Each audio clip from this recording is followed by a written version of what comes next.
হযরত আদম আলাইহিস সালামের দুই পুত্র ছিল, হাবিল আর কাবিল। কিন্তু কাবিল হাবিলকে হত্যা করায় হযরত আদম আলাইহিস সালামকে আল্লাহ তাআলা আরেকটা সন্তান দিলেন, সেটা হচ্ছে শীস আলাইহিস সালাম। এবং এই শীস আলাইহিস সালামের ধারাবাহিকতায় আমরা একজন নবী রাসূল পেলাম, তিনি অত্যন্ত আলোচিত নূহ আলাইহিস সালাম।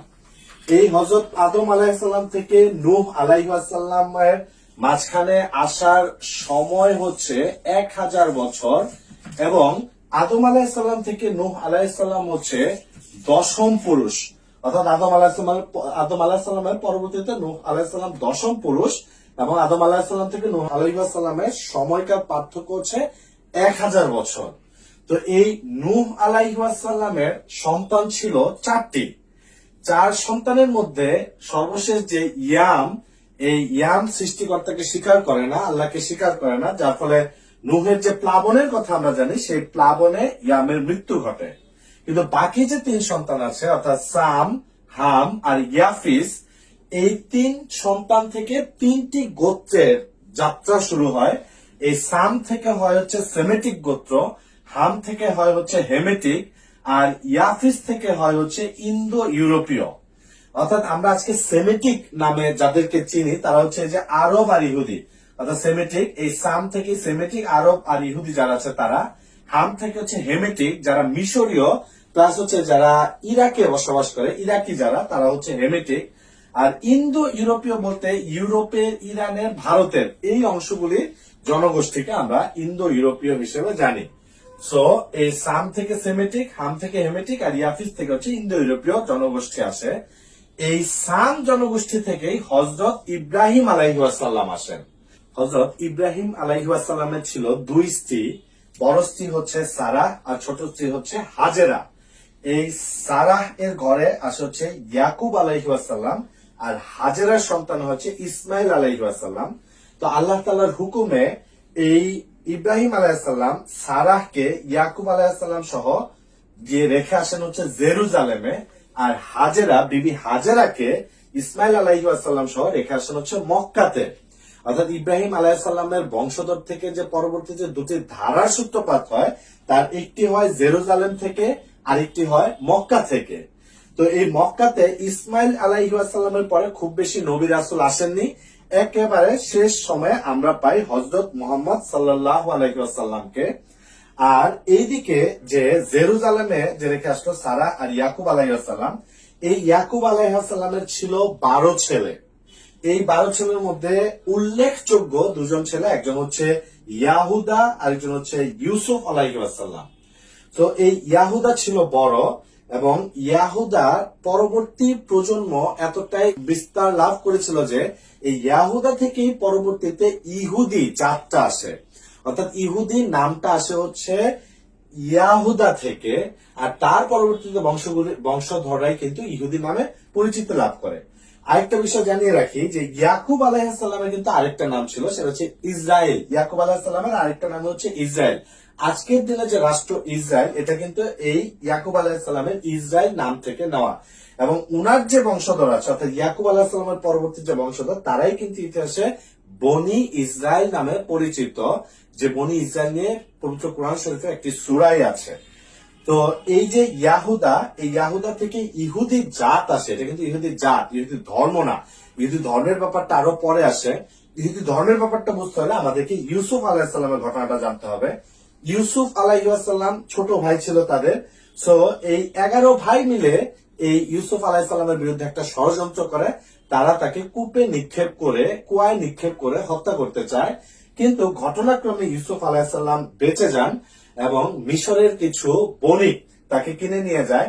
ঘটনাচক্রে তিনি মিশরের প্রথমে জেলে থাকেন, তারপর খাদ্যমন্ত্রী হন, এবং একটা পর্যায়ে মিশরের শাসনভার গ্রহণ করেন, অর্থাৎ মিশরের রাজা হন ইউসুফ আলাইহিস সালাম। তো এই ইউসুফ আলাইহিস সালাম পরবর্তীতে তার 12 অর্থাৎ আর যে 11 ভাই আছে, তারা একটা সময় জেরুজালেমে যখন খুব বাজে অবস্থার মধ্যে ছিল, খুব ভালো একটা অবস্থার মধ্যে ছিল না, তাদেরকে নিয়ে আসেন হচ্ছে মিশরে।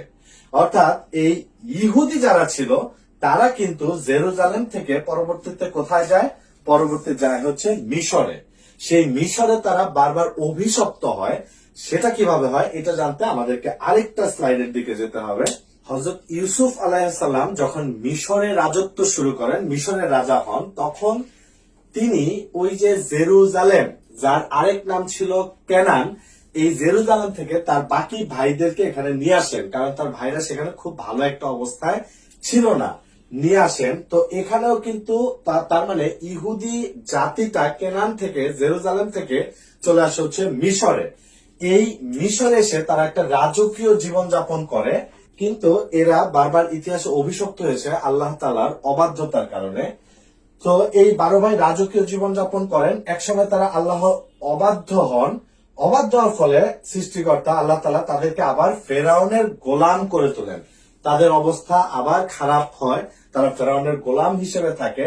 ইহুদিরা যখন আল্লাহ তাআলার কাছে ক্ষমা প্রার্থনা করে, তখন আল্লাহ তাআলা হযরত মুসা আলাইহিস সালামকে ইহুদিদের মাঝখানে পাঠান, এবং মুসা আলাইহিস সালাম ফেরাউনকে ধ্বংস করে ইহুদিদেরকে আবার একটি ভালো অবস্থানে নিয়ে যান। তো মুসা আলাইহিস সালামের উপর যে তাওরাত গ্রন্থ নাজিল হয়, এটা ইহুদিরা মানতে থাকে, তারা সেই সময়টাতে ভালো থাকে। কিন্তু মুসা আলাইহিস সালামের পরবর্তীতে তারা তাওরাতকে আর আগের মতো মানে না, বা তাওরাতকে চেঞ্জ করে, আবারও আল্লাহ তাআলার অবাধ্য হয়। বনি ইসরাইল যখন আল্লাহর আবার অবাধ্য হলো, তারা আবার ক্ষমা প্রার্থনা করলো, তখন আল্লাহ তাআলা তাদের জন্য এক রাজা নিযুক্ত করলেন, তার নাম হচ্ছে তালুত। এই তালুত এই জেরুজালেম দখল করতে যায়, তখন তার সেনাবাহিনীতে একটা বালক ছেলে ছিল, তার নাম ছিল দাউদ। এই দাউদের ছোড়া একটি পাথরই কিন্তু এই অপর পক্ষের সেনাবাহিনীর যে সেনা প্রধান ছিল, তার নাম ছিল জালুদ, এই জালুদের চোখ উপড়ে যায় এবং তারা সেখানে জয়লাভ করে। অর্থাৎ এই দাউদের একটা সাহসী ভূমিকাতেই কিন্তু জেরুজালেম দখল হয়। অর্থাৎ বনি ইসরায়েলেরা যে জেরুজালেম হারিয়েছিল, এই জেরুজালেম কিন্তু এই তালুত রাজা এবং দাউদ একটা বালক ছেলে, তাদের ভূমিকায় এই জেরুজালেমকে আবার দখল করে। তো রাজা তালুত খুশি হয়ে দাউদকে জেরুজালেম একটি গুরুত্বপূর্ণ পদে বসা, এবং পরবর্তীতে এই দাউদ আলাইহিসসালামই কিন্তু নবুয়ত প্রাপ্ত হন, তিনি একই সাথে নবী হন এবং এই জেরুজালেমের রাজা হন, জেরুজালেমের সম্রাট হন। অর্থাৎ ইসলামী স্টেট কায়েম করা, যেটা ইসলামী স্টেট হয়ে শাসন করা, যেটা এইটা প্রথম কিন্তু করেছেন দাউদ আলাইহিসসালাম এই জেরুজালেম থেকে। অর্থাৎ দাউদ আলাইহিসসালাম হচ্ছে ইসলামী স্টেটের প্রথম নবী বা প্রথম শাসক। পরবর্তীতে এই ইসলামিক যে টেরিটরি ছিল, এইটাকে আরো বেশি স্প্রেড আউট করেন, আরো বেশি বিস্তার ঘটান হচ্ছে দাউদ আলাইহিসসালামের ছেলে সুলাইমান আলাইহিসসালাম। তিনি এই জেরুজালেম থেকে সমগ্র পৃথিবীকে শাসন করেন। অর্থাৎ বিশাল ইসলামিক টেরিটরি শাসন করা হচ্ছে সুলাইমান আলাইহিসসালাম, দাউদ আলাইহিসসালামের সন্তান বা দাউদ আলাইহিসসালামের ছেলে। এই সুলাইমান আলাইহিসসালাম যখন মারা গেলেন, তখন এরা অর্থাৎ বনি ইসরায়েলেরা আবারও আল্লাহর অবাধ্য হয় এবং আল্লাহর সাথে বিদ্রোহ করে। তার শাস্তি হিসেবে জেরুজালেম থেকে আল্লাহ তাআলা তাদেরকে আবারও বিতাড়িত করেন। এইবার বিতাড়িত হয় কার দ্বারা? ইরাকের একজন বিখ্যাত বা খুব ভয়ঙ্কর শাসক ছিলেন, তার নাম ছিল নেবুচাঁদ নেজার। এই নেবুচাঁদ নেজার এসে এই জেরুজালেমে অ্যাটাক করে, নির্বিচারে বনি ইসরায়েলীদেরকে হত্যা করে এবং তাদের যে উপাসনালয় সেগুলোকে ধ্বংস করে, জেরুজালেম থেকে বিতাড়িত করে হচ্ছে এই বনি ইসরায়েলীদেরকে নেবুচাঁদ নেজার, এবং তাদের বনি ইসরায়েলীদেরকে তার দাস বানায় এই নেবুচাঁদ নেজার। এরপরে প্রায় 2000 বছর তারা এই জেরুজালেমে আসতে পারে না। এই সময়টাতে আল্লাহ তাআলা তাদের কাছে অসংখ্য নবী রাসূল পাঠিয়েছেন, এবং এই প্রত্যেকটা নবী রাসূল একটা মূল কথা বলেছেন, একটা কথা বারবার বলেছেন যে তাদের মাঝখানে অর্থাৎ বনি ইসরায়েলদের মাঝখানে একজন মাসিহ বা মাসিয়াহ আসবে।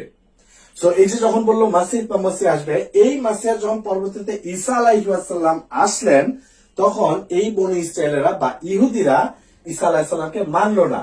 তারা বলল যে ঈসা কিভাবে এই মসিহ বা মাসিয়া হয়, কারণ ঈসা তো জারদ সন্তান, তার মা তো ছিল ব্যভিচারিণী, তাহলে ওই একটা জারদ সন্তান কিভাবে মাসিহ বা মাসিয়া হয়। তারা অপবাদ দিল হচ্ছে ঈসা আলাইহিস সালামকে, এবং তারা ক্রুশে বিদ্ধ করে হত্যা করলো। অর্থাৎ ঈসা আলাইহিস সালামকে যে হত্যা করা, এটা কিন্তু ইহুদিরাই করেছে। তো যারা হত্যা করলো, যারা খুশি ছিল সেই হত্যায়, ওই সময় থেকে দুইটা গ্রুপ হয়। যারা হত্যা করলো, যারা খুশি ছিল এই হত্যায়, তারাই হয় ইহুদি, আর যারা ঈসা আলাইহিসসালামকে নবী হিসেবে মেনে নিয়েছিল, এই মাসিহ বা মাসিহা হিসেবে মেনে নিয়েছিল, এই হত্যায় যারা ব্যথিত হয় তারাই হয় নাসারা বা খ্রিস্টান। অর্থাৎ সেই সময় থেকে দুইটা ধারা সূত্রপাত হয়, একটা হচ্ছে ইহুদি আর একটা হচ্ছে খ্রিস্টান। এই ইহুদি, খ্রিস্টান এবং মুসলিম তিনটা ধর্মের একটা জায়গায় মিল আছে।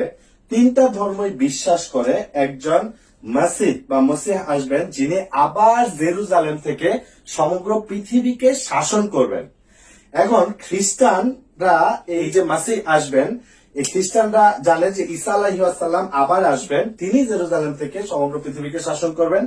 আমরা মুসলমানেরও জানি, পবিত্র কোরআনে আল্লাহ তাআলা ঘোষণা করেছেন যে, যেটা আমরা দেখেছি যে ঈসা আলাইহিসসালামকে ক্রুশবদ্ধ হত্যা করা হয়, কিন্তু আল্লাহ তাআলা কোরআনে ঘোষণা দিলেন ওনাকে হত্যা করেন না, ওনাকে তিনি তুলে নিয়ে গেছেন।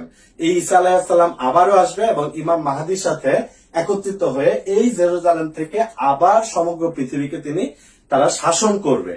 খ্রিস্টান এবং মুসলমান তারাও বিশ্বাস করে যে এই জেরুজালেম থেকে আবার পুরো পৃথিবী শাসিত হবে।